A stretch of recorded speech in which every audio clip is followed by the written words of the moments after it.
Alors donc moi je suis né à Ronc depuis 60 ans maintenant. Euh, je suis issu d'une famille où mon papa était agent de maîtrise dans une boîte. Un papa qui nous a fait découvrir toutes les valeurs de la solidarité, qui était un militant chrétien d'abord, et qui nous a enseigné beaucoup de valeurs. Alors ces valeurs, on a essayé de les traduire dans ma vie. Alors, ma jeunesse était un petit peu difficile, même très difficile, puisqu'il n'y a aucune école où je n'ai pas été viré. Ça m'a orienté vers une maison de redressement aussi. J'ai subi des coups pendant 2 ans, bon, mais ça a forgé aussi le caractère et le sens du combat. Ensuite, c'est l'entrée dans le monde du travail, où là, on devient militant syndical, parce que là aussi, on voit de l'injustice et on ne peut pas accepter que ça se fasse comme ça. Donc, on mène le combat, même si on prend des risques personnels, puisqu'on a 23, 24 ans. Ensuite, on change de boulot parce qu'on veut prendre des responsabilités, justement, pour essayer de faire un management qui soit un petit peu différent de ce qu'on a connu dans la première entreprise, et puis montrer qu'on peut développer des hommes dans une équipe et pas simplement faire que de l'autorité.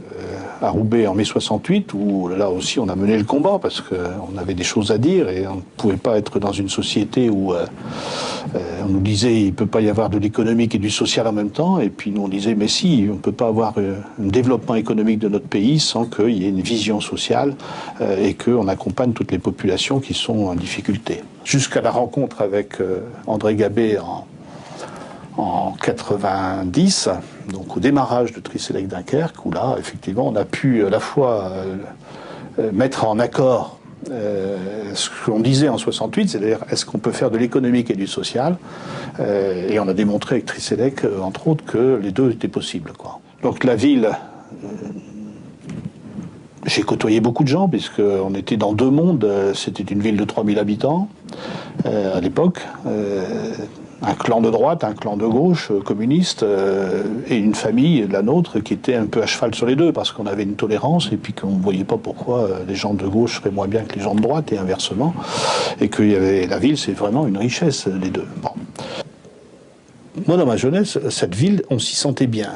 Au fur et à mesure qu'on avance dans le temps et dans l'âge, je m'y sens encore bien, mais nettement moins bien qu'avant, parce que je vois bien ces dérives et cette tendance à faire évoluer la ville autrement. Et les gens ne se connaissent plus, c'est des quartiers, mais les gens ne se connaissent plus, alors qu'avant, moi, je connaissais, la quasi-totalité des Roncois se connaissaient. Il y avait même si c'était des fois conflictuel dans les propos, ils se connaissaient au moins. Parce que la tendance actuelle est plutôt d'aller dans le sens du poil, de brosser les gens dans le sens du poil. Ils veulent du standing, on leur donne du standing, et puis du coup, on n'a pas les problèmes de délinquance, de violence, etc., etc. Mais ça, c'est dangereux, parce que c'est reculer pour moins bien sauter, à mon sens, c'est qu'à un moment, à force d'exclure, les exclus vont finir par se révolter.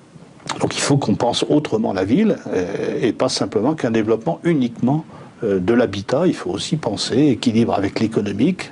Et l'économique, c'est pas simplement que le tertiaire, parce que tout le monde ne pourra pas avoir un emploi tertiaire. Il faut aussi l'industrie. Quelle place on réserve à l'industrie, mais quelles contraintes on lui met pour que, environnementalement, elle n'ait pas d'impact négatif. Ça, il suffit de le penser. Et ça, c'est de la réflexion en amont. C'est pas attendre et pas de subir. C'est bien d'anticiper pour que on n'ait pas les conséquences écologiques d'implantation d'entreprises importantes, mais qui créent de l'emploi, et y compris de l'emploi peu qualifié ou moyennement qualifié, qui permettent au monde de mener sa vie et de gagner sa vie honnêtement, quoi.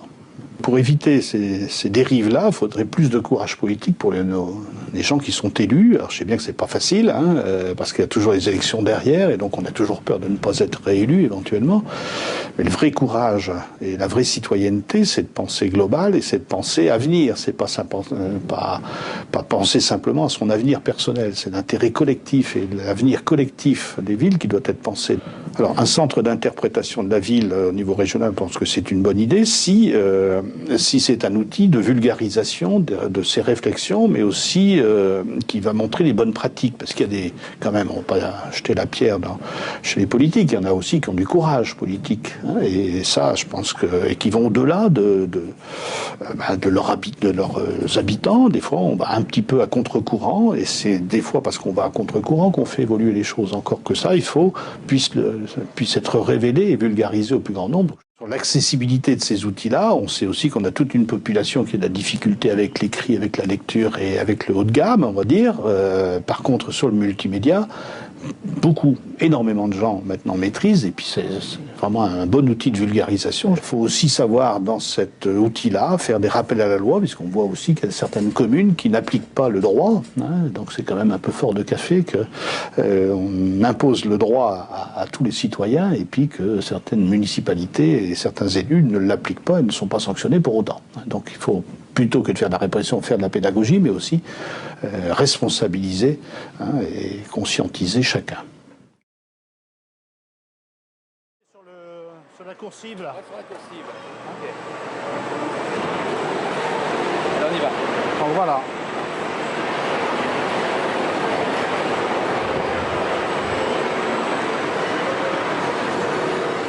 Alors bon, on est dans le centre de tri provisoire de Tri-Sélect, puisqu'on a brûlé en octobre, et puis il a fallu reconstruire, mais des ateliers provisoires, mais on a soigné la qualité parce que je souhaite que le personnel puisse être vraiment dans les meilleures conditions pour pouvoir trier le plus possible et le mieux possible. C'est un métier pas facile, hein, qu'ils font, et donc on essaie de mettre un environnement de travail le plus favorable possible, puisque le produit de base, il est quand même pas toujours très noble. C'est certainement le point d'orgue de toute ma vie, parce que à la fois j'ai pu mettre en application tout ce que je disais déjà, tous mes combats, tous mes modes de pensée, que ce soit sur l'exclusion, c'est-à-dire j'ai décidé de ne pas sélectionner ces gens, de dire voilà, je vous fais confiance et je vous donne du boulot. Hein, dès qu'on a de la place, ce sera possible. Et donc on accueille ici tout ce que les autres ne veulent pas, ce qui est quand même dommage, puisque nous, on est économiquement très très bon. On a des résultats économiques qui sont bons. Donc on est en train de démontrer tout doucement, depuis quand même maintenant 1994, que l'économique et le social, c'est tout à fait jouable en même temps, contrairement à ce qu'on nous disait dans le passé. Ça permet aussi pour moi d'appliquer des valeurs de solidarité, puisque quand il n'y a pas d'exclusion et donc on en lutte, c'est effectivement la solidarité. C'est aussi de travailler sur la tolérance, puisqu'on a 15 à 20 nationalités différentes. Et puis c'est aussi d'autres combats, c'est toujours l'exclusion par rapport à la lecture et l'écriture. C'est de permettre à des gens qui le souhaitent d'apprendre à lire et écrire et de s'ouvrir à la culture française, mais aussi à la culture de façon plus générale.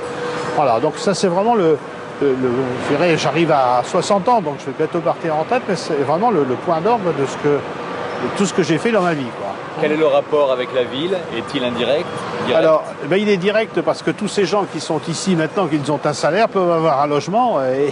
Et ça, c'est important parce que pour avoir un logement, il faut avoir de l'argent. Enfin, et tout est lié. C'est aussi des gens qui ont des difficultés de logement parce que forcément, comme les salaires n'étaient pas, enfin, quand ils étaient au chômage, ils n'avaient pas de revenus suffisants. Maintenant, certains peuvent acheter des maisons, etc., financer. On a tout un système d'accompagnement en interne avec le 1% logement, donc ça facilite aussi les choses. Voilà. Donc au moins ces gens ont un boulot, gagnent leur vie, vivent dans leur ville de façon tout à fait simple et ne coûtent plus rien aux contribuables. La convention collective nous impose des salaires et nous on est à 11% plus élevés en moyenne. Donc ça veut dire qu'on paye bien aussi, et donc il y a un juste retour aux salariés. Et donc s'il y a un juste retour, il y a une implication des salariés dans le fonctionnement. C'est exactement ce qu'on disait en mai 68 et avant, hein, dans les combats, il faut qu'il y ait de la place pour l'homme dans l'entreprise, et l'entreprise, elle ne peut pas fonctionner sans l'homme. Actuellement, on est dans un système où il n'y a plus que la rentabilité économique qui compte, mais on est dans l'exclusion aussi de toute une population, on voit bien. Hein. Et ça, c'est dangereux en termes d'équilibre dans les entreprises, mais aussi d'équilibre dans les villes. Hein.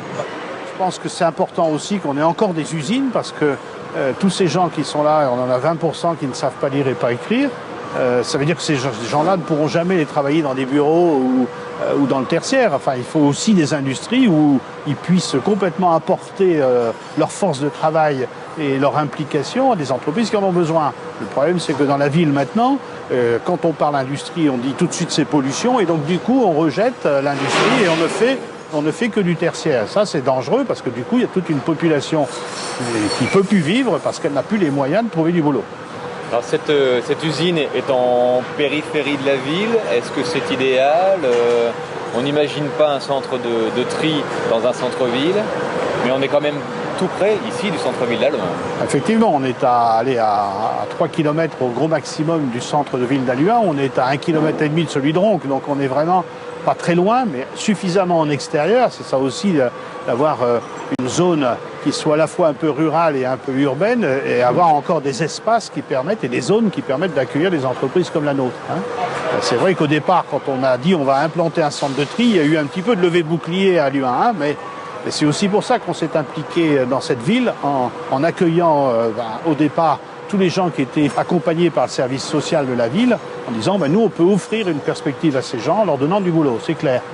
Et du coup on fait admettre l'entreprise plus facilement dans le territoire, parce qu'elle apporte aussi une bouffée d'oxygène à des gens qui n'avaient plus beaucoup de perspectives de développement et d'avenir personnel.